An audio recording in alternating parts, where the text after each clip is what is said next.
Muito bem, ouvintes do Jornal Gente da Rádio Bandeirantes, hoje nós vamos conversar um pouco mais aqui nesse espaço sobre o Instituto Bacarelli. Você já ouviu falar no Instituto Bacarelli? Você que é da cidade de São Paulo, da Zona Sul aqui da capital, já deve ter em algum momento, né, se cruzado com alguma informação desse trabalho importantíssimo que é feito com a comunidade carente de Heliópolis, principalmente. E eu costumo dizer que o esporte e a música eles são fundamentais para os jovens que não têm oportunidade, que vêm de famílias aí com problemas, uma dificuldade a mais para ser enfrentada, né, na formação desses jovens. Por isso, a gente vai contar um pouco mais da história do Instituto Bacarelli para vocês, nessa data mais do que especial aqui na Rádio Bandeirantes, recebendo o diretor executivo do Instituto Bacarelli, Edilson Venturelli, maestro, que tem a honra de estar conosco nesta manhã aqui na Rádio Bandeirantes. Obrigado pela presença aqui, um prazer tê-lo conosco nessa manhã, viu? Prazer para mim, Pedro, falar com você e com seus ouvintes. Eu tive a oportunidade de acompanhar uma das apresentações nesse ano de 2022, de uma das orquestras lá do Instituto Bacarelli. Fiquei muito impressionado com a qualidade da música, com o respeito, a disciplina, né, de todos aqueles que compõem a orquestra do Instituto Bacarelli. Conta pra gente um pouquinho como é que é o trabalho lá, como é que esses jovens chegam até o Instituto. Bom, Pedro, o trabalho começou em 1996, quando o maestro Bacarelli viu pela televisão um grande incêndio na favela de Heliópolis. O maestro Bacarelli foi padre no bairro de Ipiranga, que é do ladinho de Heliópolis. E o maestro, vendo aquilo, se comoveu, se tocou e resolveu que tinha que fazer alguma coisa. Eu digo, inclusive, a todos que o grande exemplo que ele deixou para nós foi a sua capacidade de partir da indignação para a ação, né? A maioria de nós, quando vê alguém no meio da rua, fica sensibilizado, mas a gente para na sensibilização porque a gente se sente até pequeno demais para fazer algo para mudar essa realidade. Lá em 96, ele começou com 36 crianças. Hoje o Instituto, depois de 26 anos, tem uma sede própria na favela e atende anualmente perto de 1.200 crianças. A grande maioria, perto de 98% da comunidade de Heliópolis. E como que o jovem chega até o Instituto Bacarelli, né? As escolas ali da região oferecem essa oportunidade, é uma divulgação boca a boca, as pessoas já conhecem, batem lá na porta para tentar matricular o filho? Olha, Pedro, essa questão do chegar, ela é muito legal. E ela tem várias fases, né? Então, quando a gente começou o trabalho, a gente ficava lá na Vila Mariana, na sede da empresa do maestro Bacarelli, né? E nós íamos com um ônibus até a favela e buscávamos as crianças e levávamos para lá. Naquela época, o atendimento começou com 30, em 2000 para 100 crianças. E essa questão do chegar era muito forte, né? A primeira turma deu trabalho para chegar. O maestro precisou insistir durante 4 meses com a diretora da escola municipal que ele procurou. Eu digo a ele que, inclusive, o projeto nasceu abençoado, porque ele bateu na porta de uma escola que tem como patrono Luiz Gonzaga do Nascimento Júnior, uma escola que já tem um músico como patrono. Eu falei, cara, você já bateu na porta certa, né? Mas naquela época, em 96, convencer a diretora a selecionar 36 alunos para ele começar a ensinar música clássica foi bastante difícil, porque ela falava, você está brincando comigo, né? Queria ensinar música clássica, violino, viola, violoncelo, contrabaixo aqui na favela, né? Ainda mais não sendo na favela, tendo que levar as crianças para lá. Depois, quando nós começamos a fazer seleção, a gente ia até a favela, divulgava nas escolas públicas da região, só que nós sempre tínhamos uma procura muito maior do que o número de vagas. E eu dizia para as professoras que não tinha jeito, o número de vagas era aquela, elas tinham que selecionar. E as professoras chegavam destruídas, né? Insistiam muito comigo que isso era impossível de fazer. Eu como diretor, falava, não, só temos X vagas, é isso aí. Até que um dia uma professora não pôde estar presente na seleção e eu fui fazer a seleção no lugar dela. Aí eu comecei, né? Chegava para a criança e falava, olha, eu vou emitir uma nota musical, você repete. Pá. Olha, eu vou fazer um ritmo, você repete. Tinha criança que ia bem, tinha criança que não ia. E o tempo foi passando, eu fui olhando assim, caramba, eu falei, quem sou eu para determinar quem vai ter uma oportunidade na vida e quem não vai? Quem sou eu para dar um carimbo na testa de você tem uma chance, você não tem? Pedro, eu voltei para o instituto naquele dia, chamei a turma e falei, olha, eu não sei como a gente vai fazer, mas eu aprovei todo mundo. Elas se mataram de dar risada e falaram, agora você entendeu, né? E de lá para cá a gente não faz mais provas, né? Todos os anos, no início do ano, a gente aceita novos alunos, mesmo ao longo do ano, sempre tem quem sai e a gente substitui. Mas a divulgação é feita nas escolas públicas da região, é uma das condições, né, para a base da pirâmide, que são os cursos de musicalização infantil e coral, que sejam moradores da comunidade de Heliópolis e que estejam frequentando uma escola pública da região, né? A gente entende que o nosso trabalho ele é complementar à educação formal. A gente não está lá para concorrer com a educação formal, a gente está para contribuir para que na formação educacional da criança e do jovem. Maestro, qual é o perfil do aluno do Instituto Baccarelli hoje? Quem são esses alunos? Olha, 98% são alunos direto da comunidade de Heliópolis. Na ponta de cima, na Orquestra Sinfônica Heliópolis, a gente tem alguns alunos que não vêm da comunidade. Mas eu digo que são tão comunidade como os que nasceram lá, porque muitos deles vêm de outros estados, de outras cidades, e passam a morar em Heliópolis para poder estar ao lado do Instituto, pagar menos, gastar menos com condição e poder usar nossa infraestrutura predial para poder estudar e se dedicar bastante, né?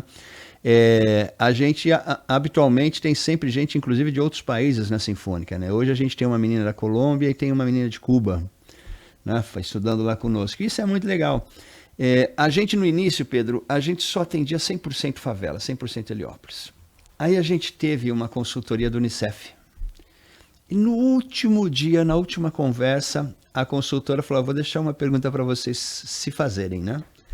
Vocês dizem que trabalham em inclusão social, mas aqui dentro só tem crianças da favela de Heliópolis. Será que vocês estão incluindo ou vocês estão excluindo? Isso fez a gente pensar e fez com que a gente permitisse que algumas pessoas de outras regiões e até de outras condições financeiras se juntassem ao projeto. E isso é muito, além de ser democrático, ele é muito simbólico, né? Porque a música clássica ela é vista como algo pertencente às elites. E eu acho muito legal, de repente, você ter um cara de Pinheiros indo estudar música clássica na favela. É a contramão da inclusão, né? Eu, inclusive, acredito que inclusão social você não faz pegando o pessoal da favela e levando para fora.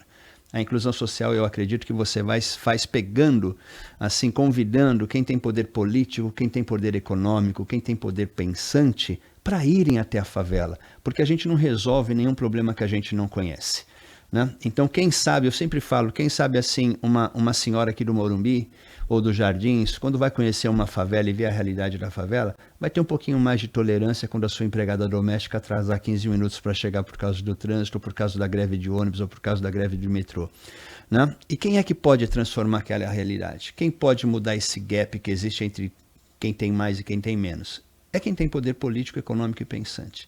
Então eu gosto muito dessa troca, né? De tanto pegar a nossa garotada e trazer para os lugares mais legais da nossa cidade, como levar pessoas interessantes para dentro da favela. Tem idade mínima, idade máxima para participar das atividades lá do Instituto Baccarelli? Crianças de que idade que começam a frequentar e até qual idade que pode ficar por lá?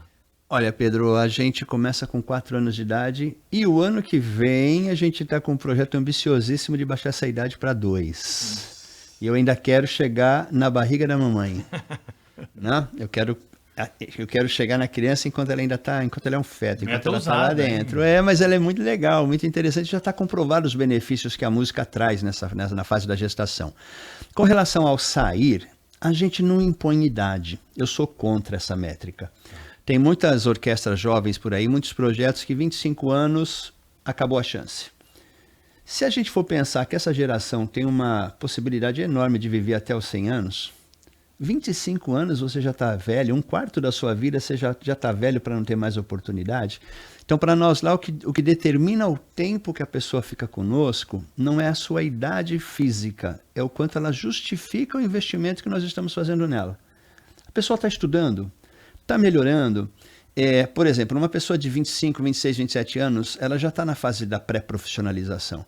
Eu te digo que na Sinfônica Heliópolis nós temos vários alunos já de nível profissional.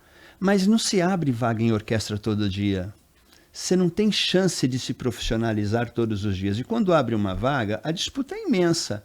Então, desde que a pessoa esteja justificando o investimento, esteja estudando, seja disciplinada e esteja se movimentando, esteja participando das provas de orquestras que existem por aí, a gente continua com o investimento, independente da idade.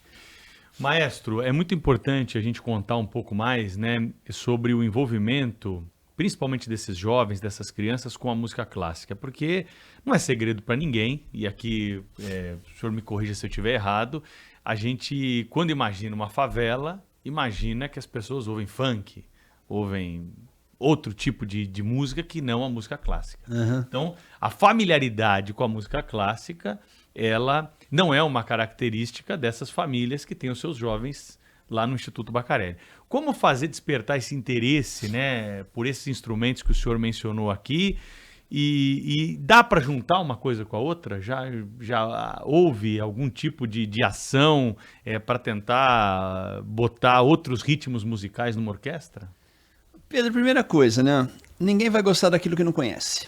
Ninguém vai gostar daquilo ao qual não tem acesso. Eu tenho certeza, eu sempre costumo dizer, eu tenho, você tem talentos que a gente nem sabe que existe, porque a gente não foi estimulado a despertá-los, né? O fato da criança passar a consumir música clássica não faz com que ela não ouça mais o rap, o funk, o pagode, o sertanejo, o samba e todas as outras manifestações musicais. Uma coisa não impede a outra, gente. É música, ponto, né? Sem adjetivo. Música é música, né? E nesse aspecto a gente gosta sim muito de misturar a nossa música de concerto, os instrumentos da orquestra clássica, com a chamada música popular, né? Há muitos anos atrás, a gente fez um show que foi bastante emblemático, a gente fez alguns shows na realidade, com uma pessoa do mundo da música pop, que é de Heliópolis, que é o Rapping Hood.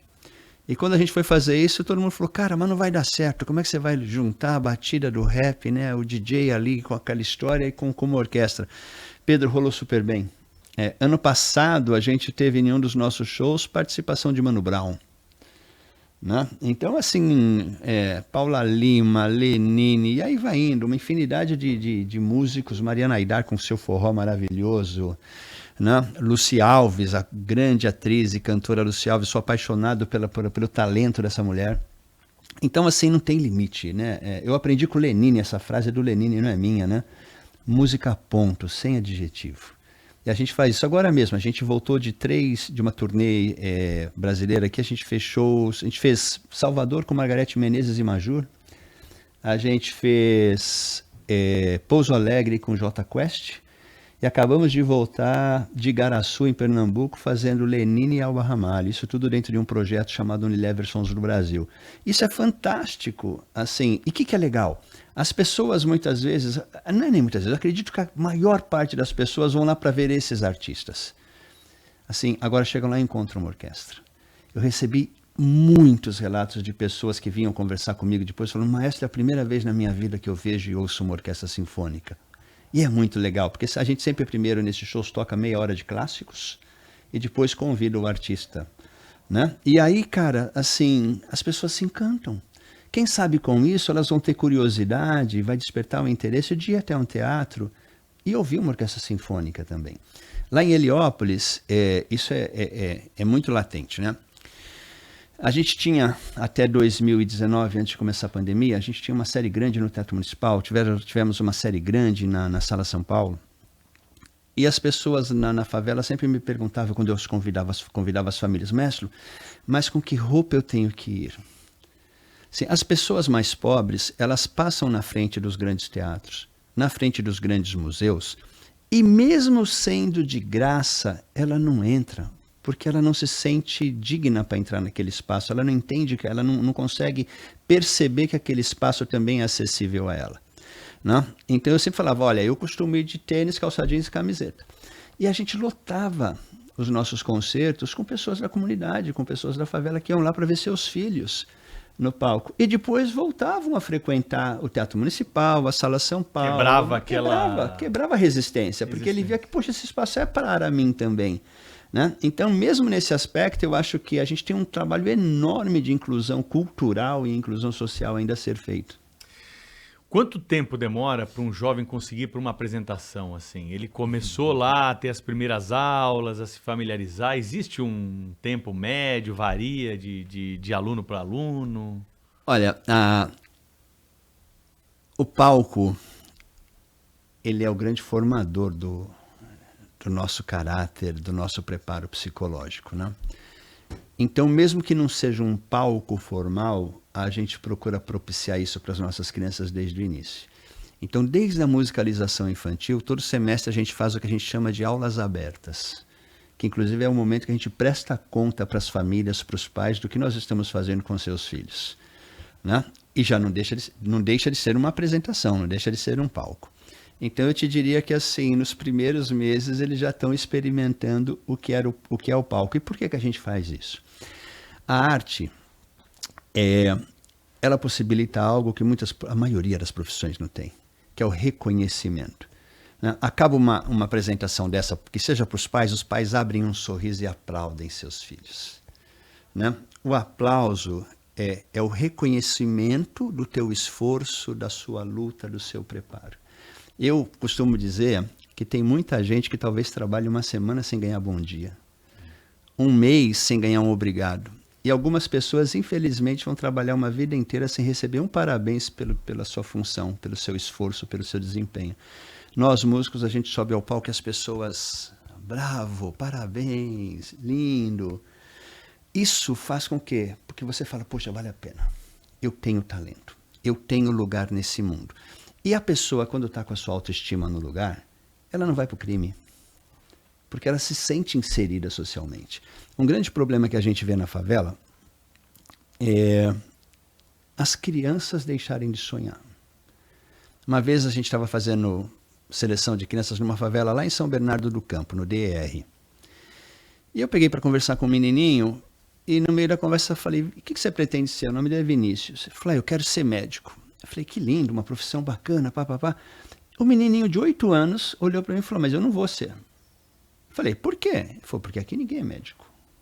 Ele olha para o entorno e ele não vê ninguém. Eu quero ser engenheiro. Peraí, mas ninguém aqui é engenheiro.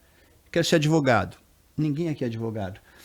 Agora, se eu posso subir num palco e ser aplaudido, ter o meu esforço reconhecido, ter o meu talento reconhecido, eu passo a acreditar que eu posso sim ser aquilo que eu quiser ser na minha vida.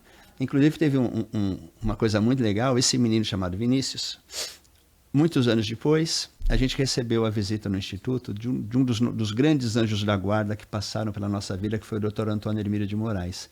Na época, o Dr. Antônio era presidente do Hospital Beneficência Portuguesa. Sim. E, coincidentemente, o coral que foi cantar para o Dr. Antônio estava lá o Vinícius. Eu lembrei da história, comentei com o Dr. Antônio durante a apresentação. O Dr. Antônio acabou a apresentação, se dirigiu ao menino, perguntou quem era. A primeira coisa que eu achei muito legal, o menino olhou no olho, não abaixou a cabeça para falar com uma pessoa da estatura de Antônio Hermílio de Moraes. E na pergunta, o que você quer ser na sua vida? Ele respondeu ao Dr. Antônio, eu vou ser médico. Um menino que anos atrás dizia, mas eu não vou ser porque aqui ninguém é, né? Esse ano agora, 2022, a gente fez uma campanha buscando os nossos ex-alunos para saber o rumo que tinha tomado na vida. E o Vinícius é enfermeiro. Olha que legal. Ele não conseguiu ser médico, muito provavelmente porque não teve condições financeiras de bancar uma faculdade de medicina que é cara pra caramba. Mas o cara está na área da saúde. Entendeu? Ele realizou o sonho dele. Na vida e tomou. Tá trabalhando com algo que ele queria, né? Ele queria. Então, assim, o palco, né? Assim, o despertar do talento, o reconhecimento do talento, possibilitou que esse menino acreditasse no seu potencial e fosse aquilo que quisesse ser. Legal. Maestro, vamos botar um pouco de música aqui nessa conversa, que nós estamos na prosa aqui, é importante, mas o pessoal deve estar curioso para acompanhar aí um pouco do seu trabalho, né, com esses alunos todos do Instituto Baccarelli, hoje falando aqui na Rádio Bandeirantes. Vamos acompanhar aí uma das apresentações, aí um trechinho. Grande mestre Isaac Karabichevski.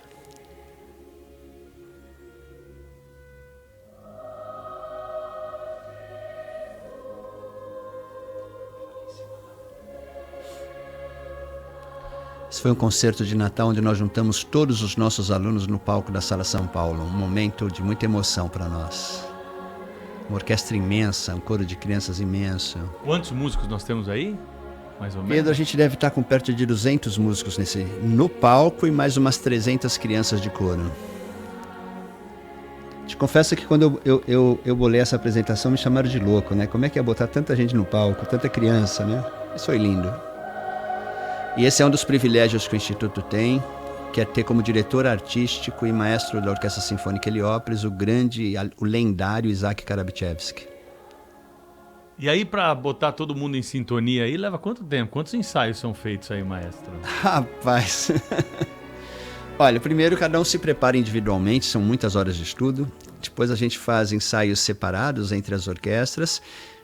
E eu não tenho espaço para colocar quase 500 pessoas para ensaiar junto, né? Então foi meia hora antes do concerto, junta todo mundo e vamos ver o que dá. Parabéns, mas olha, muito legal. Maestro, quem te vê também, né, desse trabalho aí do Instituto Baccarelli e essa formação de jovens, a gente sabe que todos eles não vão seguir a carreira de músico, né? Como o senhor Com disse certeza. aí, teve um enfermeiro, tem outros que vão. Mas tem uma questão que é muito importante, além da autoestima, que é a disciplina. Como que é o dia a dia lá com esses alunos? Eles têm cobranças também, não é? Chegou lá e já sai se apresentando e tocando. Tem esse outro lado que eu queria que o senhor contasse pra gente também aqui.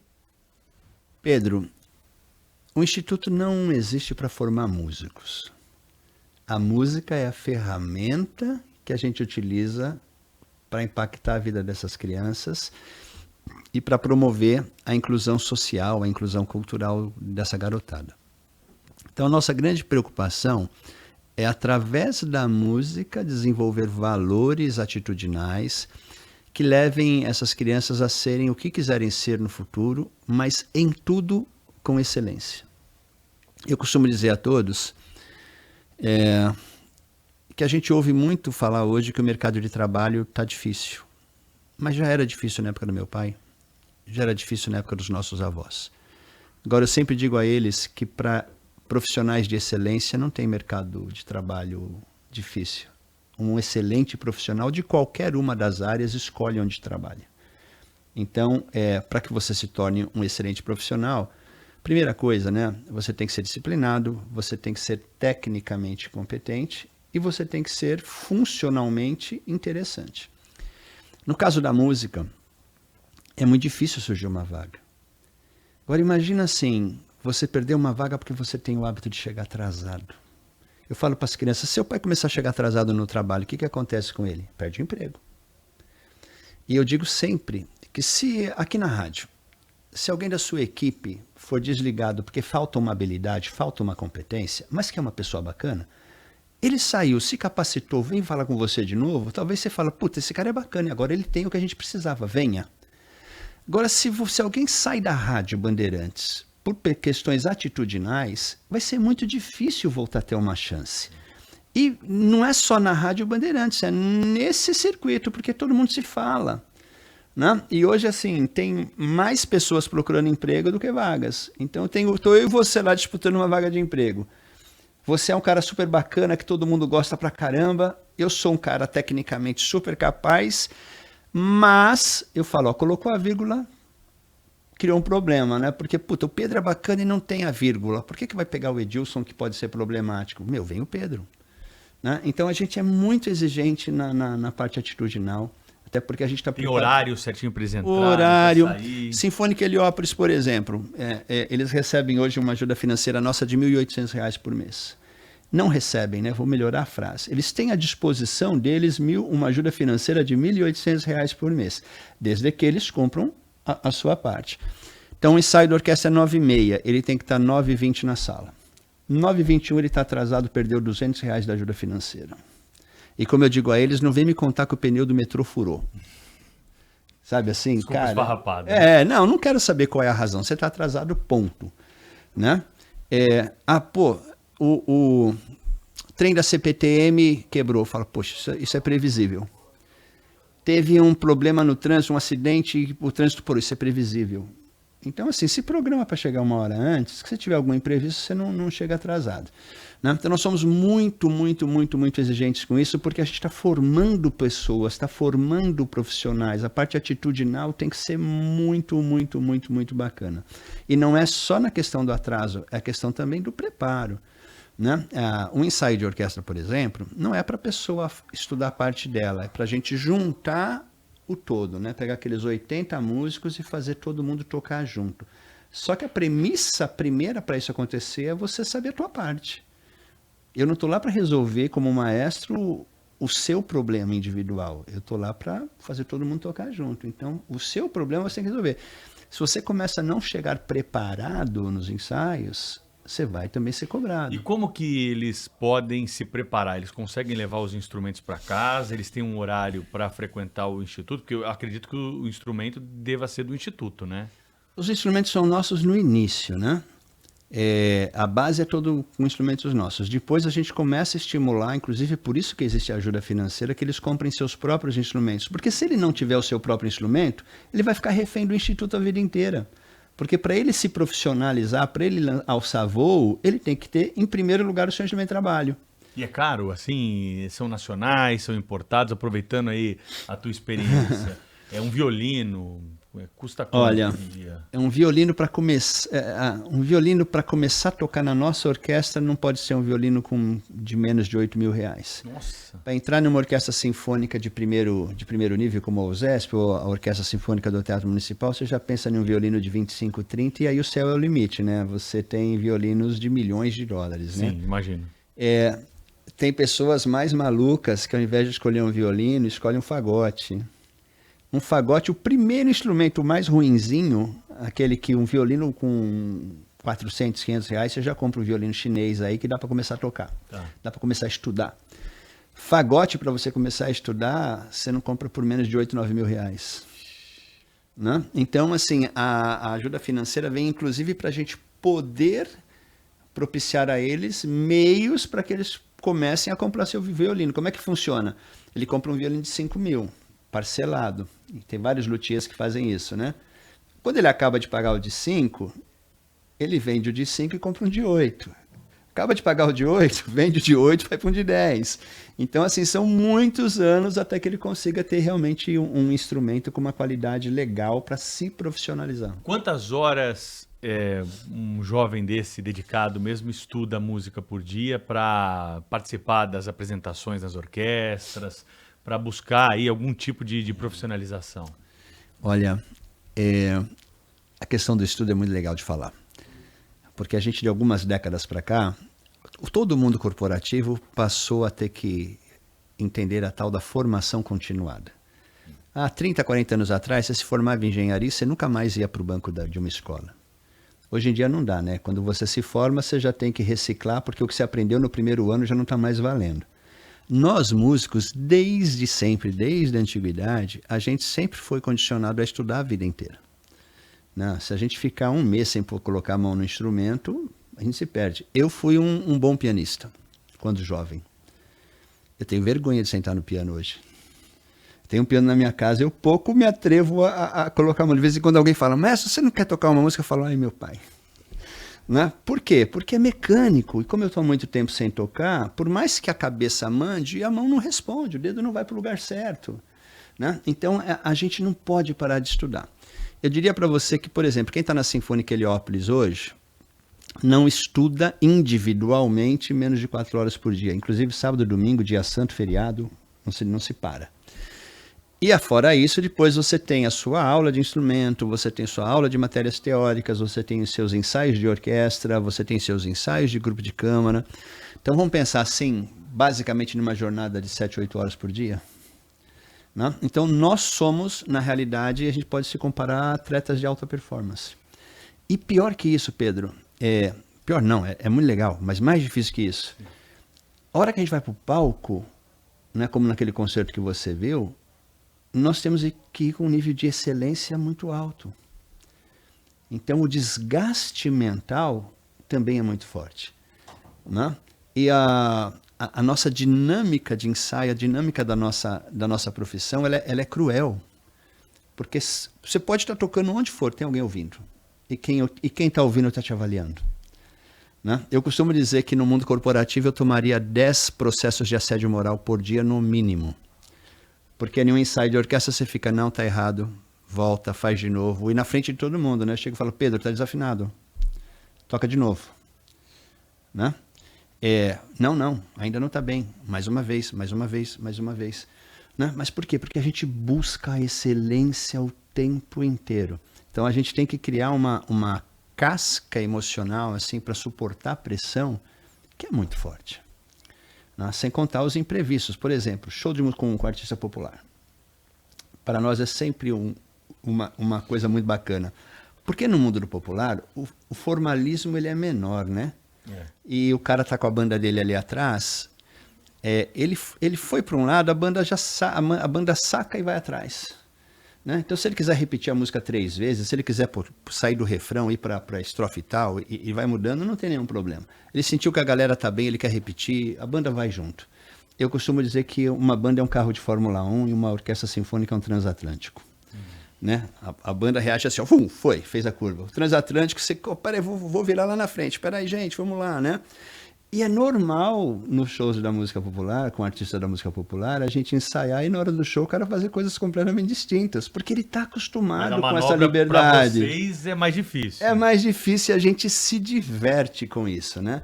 Então, mas gera aquela tensão no palco. Imagina. A gente sobe no palco sabendo que em algum momento a gente vai chamar para o improviso, a gente vai ser chamado para o se vira, né? Vamos acertar. E o mais legal, eu não posso deixar você perceber isso na plateia. E eu tenho certeza que no concerto que você foi assistir com a gente, isso aconteceu. Mas não percebemos. Achamos que estava tudo ensaiado ali. Deixa eu chamar mais um dos vídeos aí das apresentações da orquestra do Instituto Baccarelli. O maestro Edilson hoje está com a gente aqui, contando as histórias que estão por trás, né, da música e também daquilo que é oferecido para essa população carente aqui de São Paulo. Aproveitando esse dia, né, para sensibilizar um pouco todos vocês, fazer pensar de uma das atitudes interessantes que nós temos aqui na cidade de São Paulo, para tirar, né, o jovem ali da periferia, da favela, da tentação, do crime, daquilo que é errado e daquilo que não vai gerar um bom futuro para ele. Vamos a mais um trechinho aqui do que foi separado de apresentações da orquestra do Instituto Baccarelli.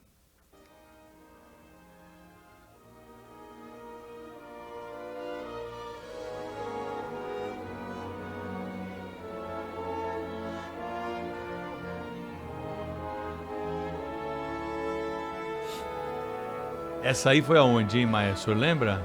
Teatro B32, olha que coisa linda.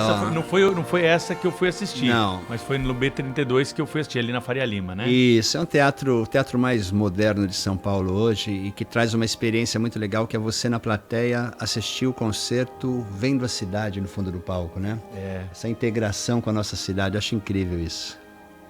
Para quem está no rádio e não conhece, né, esse teatro, há no fundo, né, vidros que mostram uma parte da cidade de São Paulo. Então, para quem está se apresentando ali no palco, como fundo tem uma parte importante da cidade, que é a Avenida Faria Lima. E é um teatro todo moderno, onde ele monta, né, a estrutura de acordo com o número de espectadores. Inclusive as cadeiras podem ser todas, das poltronas, né, da plateia, ser retiradas e virar um grande salão. E tudo automatizado, né? Tudo automatizado, é incrível. Inclusive a gente já renovou o contrato com eles, em 2023 a gente está com mais 10 concertos lá na temporada do B32. Que bom, que ótimo, muito bom, né? E claro que é um momento sublime para quem vai se apresentar, porque é um dos principais locais da cidade, assim como a Sala São Paulo, Sim. que nós mostramos agora há pouco.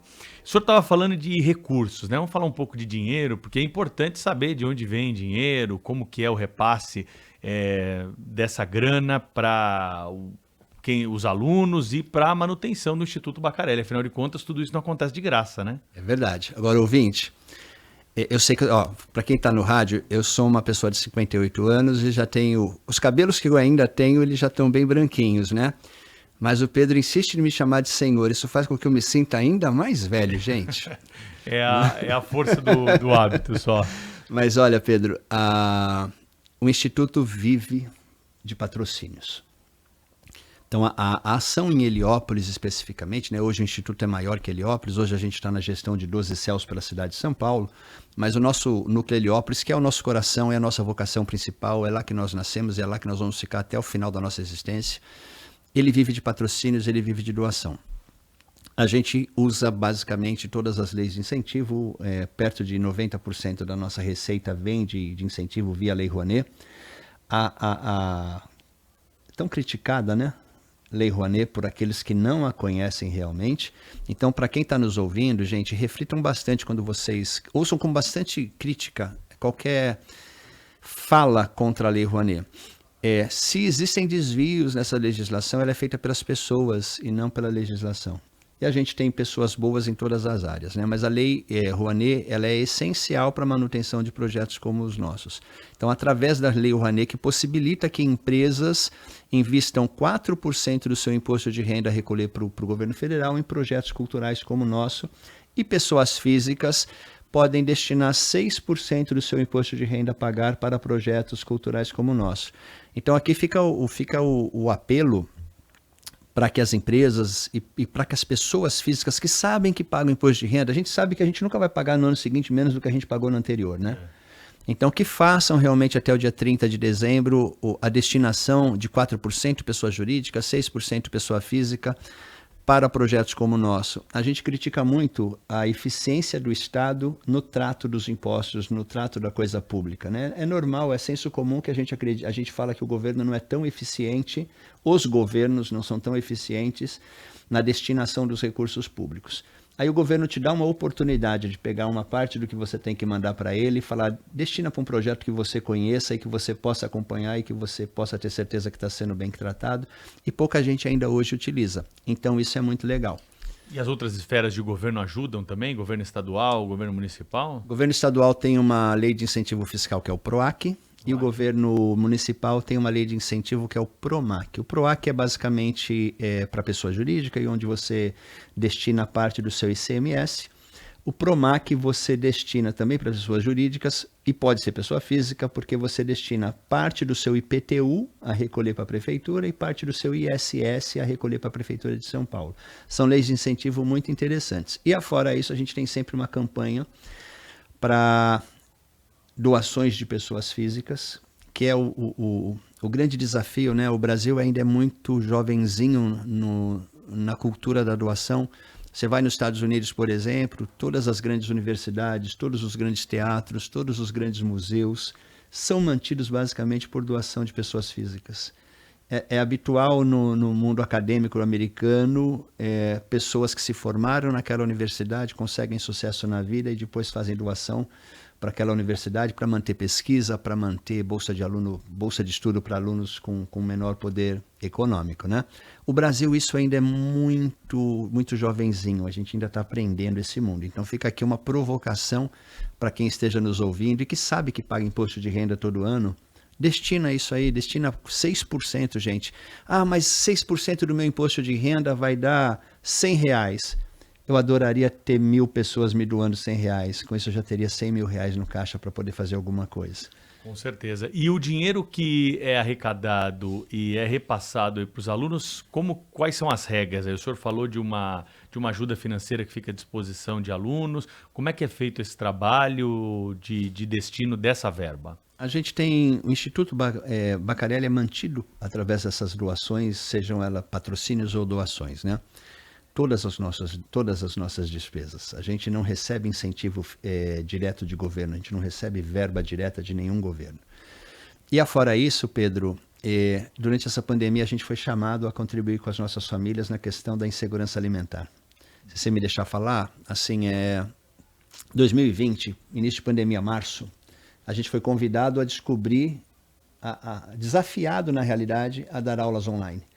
Algo que a gente achava impossível. Como é que eu vou ensinar um cara a tocar violino online? Como é que eu vou ensinar um cara a tocar flauta online, né?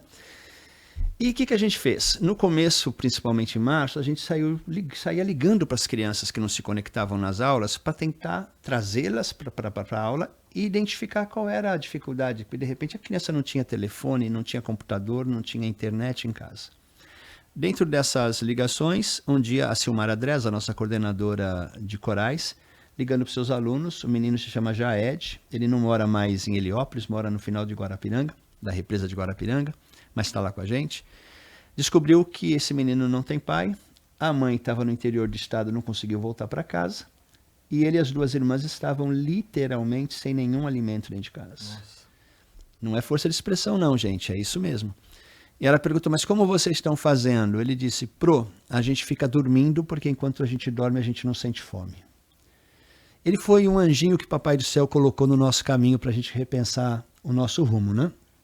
Naquela mesma tarde a gente tinha uma reunião de coordenadores, ela trouxe esse caso, nós nos motivamos, fizemos uma vaquinha entre a gente ali, um foi no mercado, fez a compra e levou para ele lá em Guarapiranga. Aí ele mandou um áudio que fez a gente se repensar, Pedro. Ele falou, o mais legal, entre tudo que ele falou, o mais legal é que hoje a gente vai dormir sabendo que amanhã a gente pode acordar porque a gente tem o que comer. Isso fez com que a gente se repensasse por que a gente existe, para ensinar música? Não, a gente existe para ajudar essa comunidade. E naquele momento o que se precisava era alimento. Através de doação de empresas, de doação de pessoas físicas, nós conseguimos, durante os 2 primeiros anos de pandemia, 2021, destinar para as nossas famílias 870 toneladas de alimentos, R$1.450.000 em cartão alimentação, 12 mil marmitas, fizemos 2 campanhas de vacinação, 1.500 botijões de gás de cozinha. E muito disso a gente viabilizou com doação de pessoa física, que é uma campanha que a gente continua até hoje, porque a fome ela não para, gente. E tem uma questão muito forte, né? A fome de hoje você não mata ela amanhã. E se a gente quer ter uma sociedade justa, uma sociedade inclusiva, a gente tem que garantir que as pessoas tenham pelo menos alimento na sua mesa. Imagina você, pai, ou você, mãe, você chegando na sua casa, seu filho te pedindo comida e você não tendo como colocar comida para saciar a fome do seu filho. Será que num ato de desespero você não vai fazer alguma coisa errada? Eu sou pai. Eu nunca passei por isso e peço a Deus que eu nunca passe. Mas talvez se eu passasse por isso e passasse numa rua e visse um saco de arroz dando mole ali na entrada de uma mercearia, talvez eu pegasse para levar para casa e pôr alimento na boca do meu filho. Isso não faz de mim uma pessoa má, uma pessoa ruim, né? Isso é o mínimo de dignidade que a gente tem. Inclusive, aproveitando que a gente está no dia 24 de dezembro, esse momento de Natal, onde todos nós ficamos mais sensíveis, onde nós todos somos convidados a olhar para o lado, né? Pensa uma coisinha, você que está ouvindo a gente agora. Assim, não tem nenhum governo que vai resolver o problema do mundo. Serão milhares, milhões de pequenas ações como o Instituto Bacarelli faz que vão resolver esses problemas. Tem uma lei universal que ela é de muito fácil aplicação e que, se aplicada de uma maneira forte, ela resolve boa parte dos problemas. É simples. É uma lei que fala, quem tem mais ajuda quem tem menos. E Pedro, todo mundo tem mais que alguém. Seja amor, seja conhecimento, ou seja condição financeira. Me marcou muito uma vez em entregas de cestas básicas lá no Instituto, uma senhora chegou para mim e falou, mestre, posso te contar uma coisa? Eu falei, por favor. Falou, como o Instituto Bacarelli está doando cestas básicas para nós basicamente toda semana, eu estou conseguindo ajudar 2 famílias de haitianos que ninguém está ajudando. Ou seja, uma pessoa que se coloca na condição de pegar uma fila, gente, para pegar uma cesta básica, isso não é digno. A pessoa tem que pegar o seu orgulho e tem que colocar no bolso, né, Pedro? Assim, tem que estar precisando. Mas mesmo assim ela vai e compartilha o que ela está conseguindo pegar com quem tem menos ainda que ela. Então, assim, que nessa noite assim, a gente reflita muito sobre isso, né? O que é o espírito do Natal? O que é o cristianismo, né? Assim, que realmente a gente abra os nossos corações, a gente abra os nossos olhos, que a gente passe a perceber realmente o que acontece no nosso entorno. Eu tenho o hábito, por exemplo, de andar com bolacha no meu carro. Eu sou uma pessoa que eu não gosto de dar dinheiro no farol. Muita gente é assim, né? Mas eu procuro ter sempre uma bolacha, um biscoito, alguma coisa no meu carro, que quando chega uma criança, um pai de família e me pede dinheiro, eu falo, eu não tenho dinheiro comigo, mas eu tenho uma bolacha, você aceita? Né? A gente tem que ajudar a gente. Criança choca ainda mais, né? A gente que anda pelo centro de São Paulo, nós estamos tratando desse problema aqui na Rádio Bandeirantes com muito afinco ao longo desse ano, é perceptível o número de moradores de rua que a gente tem na cidade de São Paulo, né? E quando tem uma criança, tem um idoso, isso choca ainda mais a todos nós. Eu tenho o mesmo sentimento que o senhor, tenho certeza que os ouvintes também, né? Essa questão das pessoas em situação de rua, ela mudou muito durante a pandemia, né? Porque antes da pandemia, você via homens, na sua grande maioria, adultos morando na rua. Sim. Né? Hoje você vê famílias, porque as pessoas perderam seu emprego. E não é só o emprego, perderam a sua capacidade de gerar renda. Imagina, gente, assim, na favela você tem muita gente que não tem emprego, mas que são empreendedores. Sabe aquela tiazinha que fica no ponto de ônibus vendendo o seu bolo, o seu cafezinho? Café, é verdade. Essas pessoas, assim, a manicure, né, o salão de cabeleireiro, N profissões. Entregador ali. Essa turma, durante a pandemia, perdeu sua capacidade de fazer renda, sua capacidade. Não tinha mais como pagar aluguel. Foram morar na rua, gente. Maestro, lá na apresentação, voltando um pouquinho aqui para as questões aí do Instituto, né? Me chamou a atenção uma brincadeira que há lá com o silêncio, lá. Como é que é esse negócio aí? Conta pra gente aí. Ai. A gente tem o hábito, né? Como você já me perguntou alguns momentos atrás, a disciplina é muito forte. E uma orquestra sinfônica, ela é um extrato da sociedade. Então você tem vários departamentos ali, primeiros violinos, segundos violinos, e daí vai indo. Cada departamento tem o seu líder, tem a sua liderança. O mundo das orquestras, ele funciona da seguinte forma. Eu sou o CEO, vamos pensar assim, e depois cada departamento tem ali o seu diretor. Quem fala comigo? O diretor. Né? O restante do pessoal do departamento, teoricamente, não fala com o maestro. Não tem linha direta ali. Não tem linha direta. Fala, se ele tiver uma dúvida, ele pergunta para o seu diretor. Se o seu diretor não souber, ele ele pergunta para o maestro. Perfeito. Né? Então é um mundo muito do silêncio. Por exemplo, eu corto a música para fazer alguma observação, eu não posso perder o meu raciocínio. Eu não posso, naquele momento que eu corto a música, que exista uma fala dentro da orquestra e eu tenha que esperar para fazer a minha observação, porque talvez ela deixe de ser pertinente, ela deixe de ser eficaz. Então, nos ensaios, os músicos basicamente não falam, a gente não conversa, a gente não fica olhando o celular, não pode. Né? Assim, é modo avião e guarda, não pode nem pegar na mão para ver uma mensagem, não tem isso. Então, na Sinfônica Heliópolis, a gente criou um código, né? Quando eles gostam de alguma coisa, eles fazem tss. Isso é muito emblemático. Uma vez a gente recebeu uma outra orquestra veio tocar em São Paulo e pediu pra gente o Neugibá, lá da Bahia. Eles iam tocar na Sala São Paulo e falaram, poxa, vocês empresta teu espaço pra gente ensaiar? Eu falei, claro, vai ser um prazer. E aí houve uma interação, a gente tocou pra eles tocaram pra nós. A gente tocou primeiro. Quando eles foram tocar, a nossa garotada começou tss. O Ricardo, o maestro deles, começou a olhar pra mim, tipo assim, puta, tô mandando eu ficar quieto. Aí eu falei, não, gente, estão dizendo que eles estão gostando. Então, quando eles gostam, eles fazem tss. Mas por quê? Porque vem dentro daquilo que você perguntou agora há pouco, a disciplina. Ela é muito inerente no que a gente faz. Mas o mundo da orquestra, Pedro, tem uma coisa ainda mais legal que a disciplina. O mundo corporativo pede hoje muito profissionais que saibam trabalhar em time. Sim. O coletivo hoje é muito forte em qualquer empresa. Através da música, a gente prepara profissionais que estão num nível um pouquinho acima. Eles não sabem trabalhar em time. Eles sabem trabalhar para o time. Que é um passo, na minha opinião, além ainda, né? Por quê? É habitual, eu estou aqui, o primeiro violino tem um solo. O restante da orquestra está oferecendo o seu melhor para que aquele solo fique bonito e brilhe. E daqui a pouco inverteu, o solo foi lá para os violoncelos, é o primeiro violino oferecendo o máximo que ele pode de som bonito, né? Para que o solo dos violoncelos fique legal.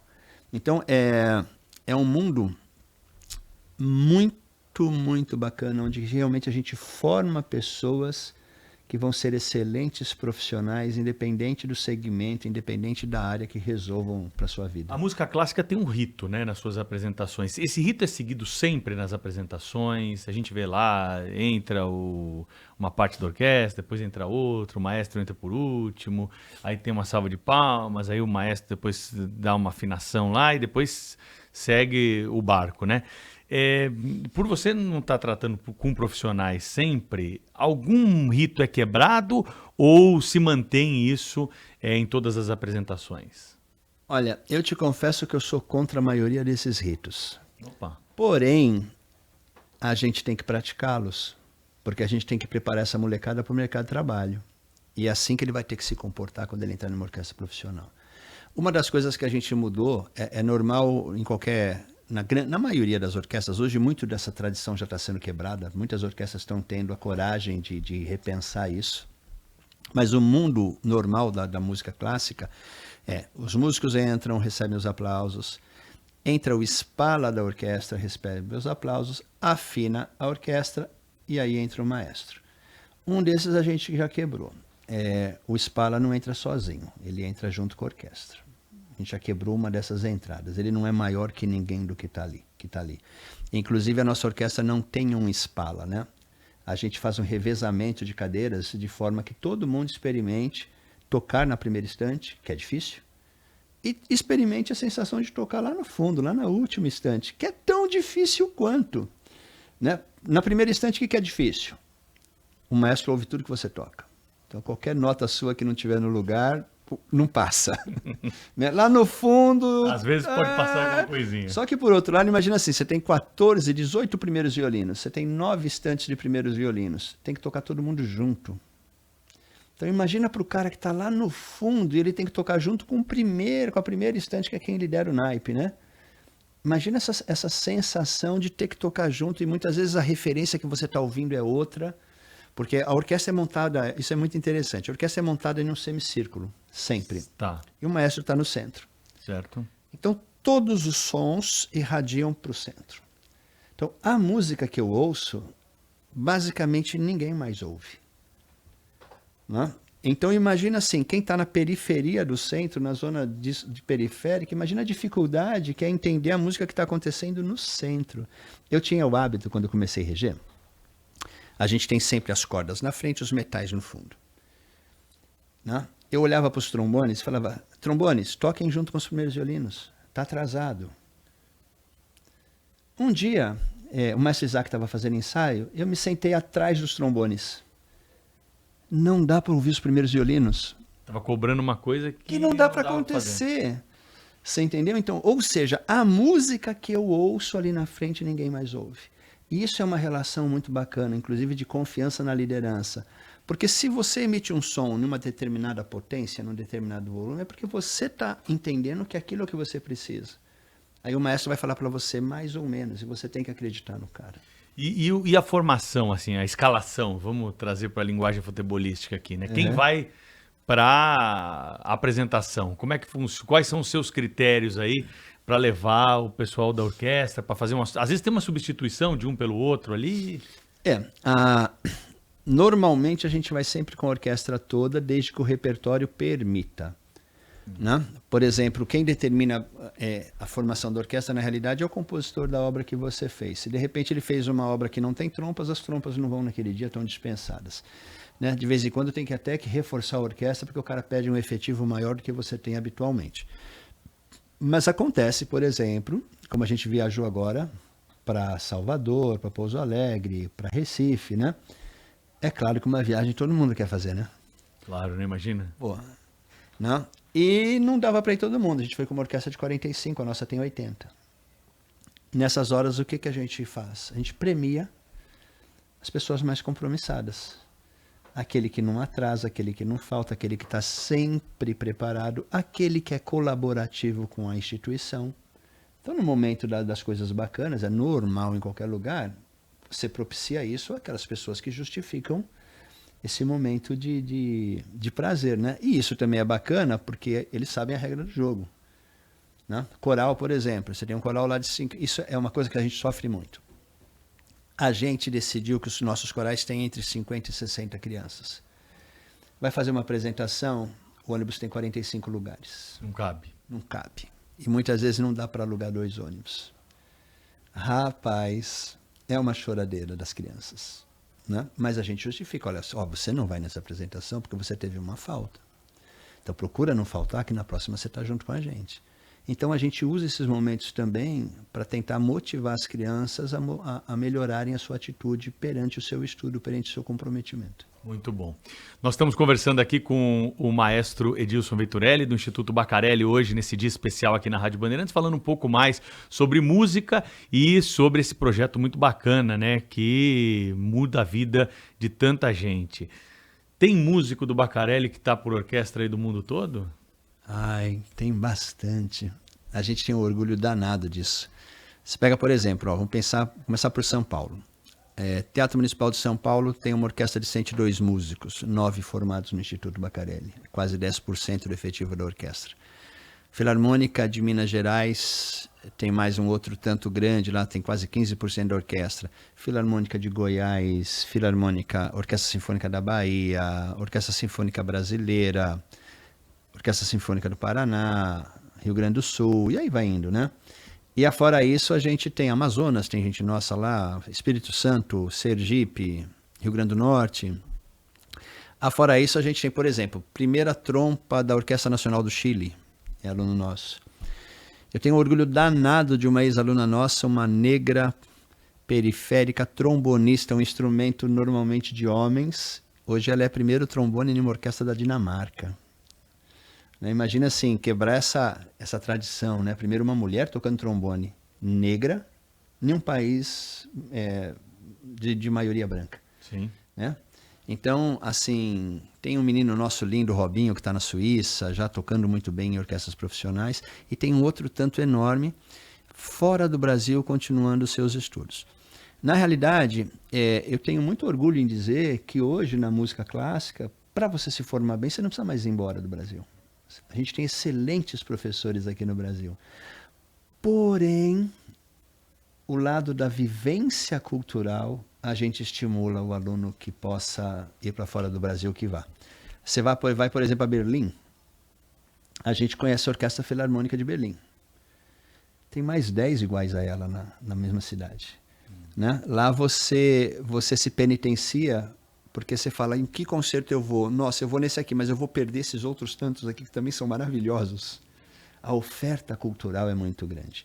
Então, para criar ampliar o universo cultural da garotada, a gente realmente estimula que, em ele tendo a possibilidade, que ele continue seus estudos fora do Maestro, Brasil. um músico hoje de orquestra ganha bem no Brasil?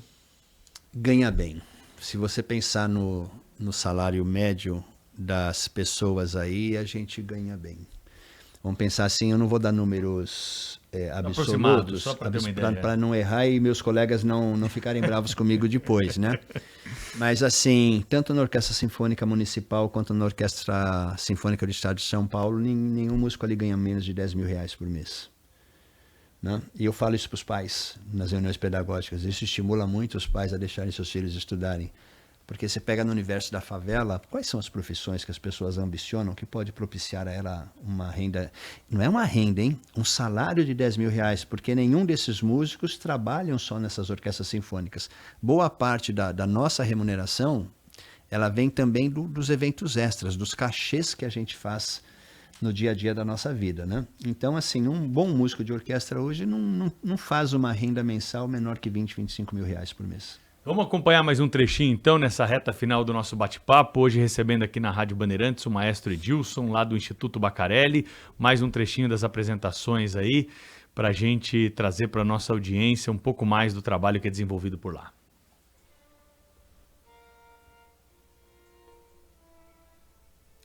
Esse foi um concerto no Clube Hebraica. Nós recebemos um violinista da Áustria. E aí a gente está vendo o que no concerto se chama de cadência. Ele tocou um concerto de Mozart. E a cadência é um momento onde o solista para, a orquestra para e o solista toca sozinho. É a parte virtuosística do solista. E aí a orquestra volta a tocar com ele. E aí, nesse momento, né, do solo, a preparação dos alunos que eles pedem para solar ou eles são indicados a isso? Então, nesse caso, é um solista profissional que veio da Áustria, né? De Sim, vez sim, em mas quando a gente usa também alunos nas nossos como apresentações solistas. da orquestra do Instituto. Assim, se a gente vai ter uma peça solo, a gente faz um concurso, né? Como a gente habitualmente faz no Instituto, concurso de jovens Uma solistas. disputa entre eles lá. E aí?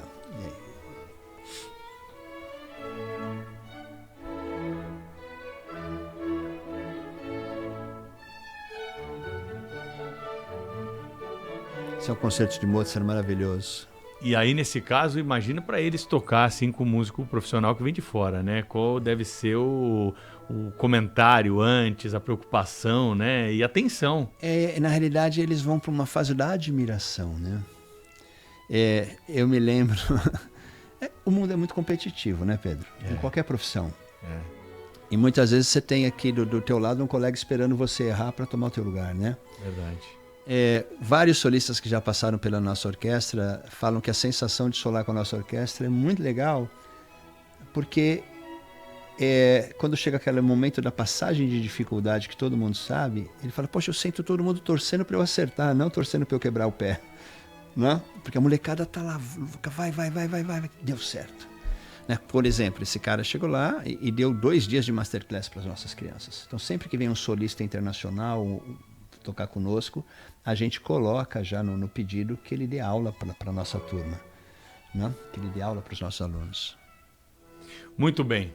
Meus amigos, foi um prazer receber e conversar com o maestro Edilson Venturelli aqui nessa manhã, na Rádio Bandeirantes. Contamos muitas histórias, mostramos o que está por trás, né, desses jovens carentes aí da Zona Sul da cidade de São Paulo, que encontram na música um caminho, né, para seguir o seu destino, orientados aí, né, por profissionais como o maestro aqui, que estão dispostos a esse projeto social que tem muito valor e precisa ser esmiuçado em veículos como a Rádio Bandeirantes aqui para que tenha o reconhecimento popular. Maestro, obrigado por ter vindo aqui, por ter compartilhado com a gente toda a sua experiência, contado histórias. Tenho certeza que muita gente que não conhecia ficou conhecendo e aqueles que conheciam estão conhecendo mais do trabalho do Instituto Baccarelli. Eu que agradeço você, Pedro, agradeço a Rádio Bandeirantes pelo espaço. Eu costumo dizer que o mundo é melhor do que parece. E para que a gente tenha realmente a verdadeira sensação desse mundo, a gente precisa que espaços como esse que você proporcionou a nós hoje sejam oferecidos para que realmente a turma do bem possa mostrar que o mundo é bacana. Obrigado, maestro. Bom Natal, hein? Para nós todos.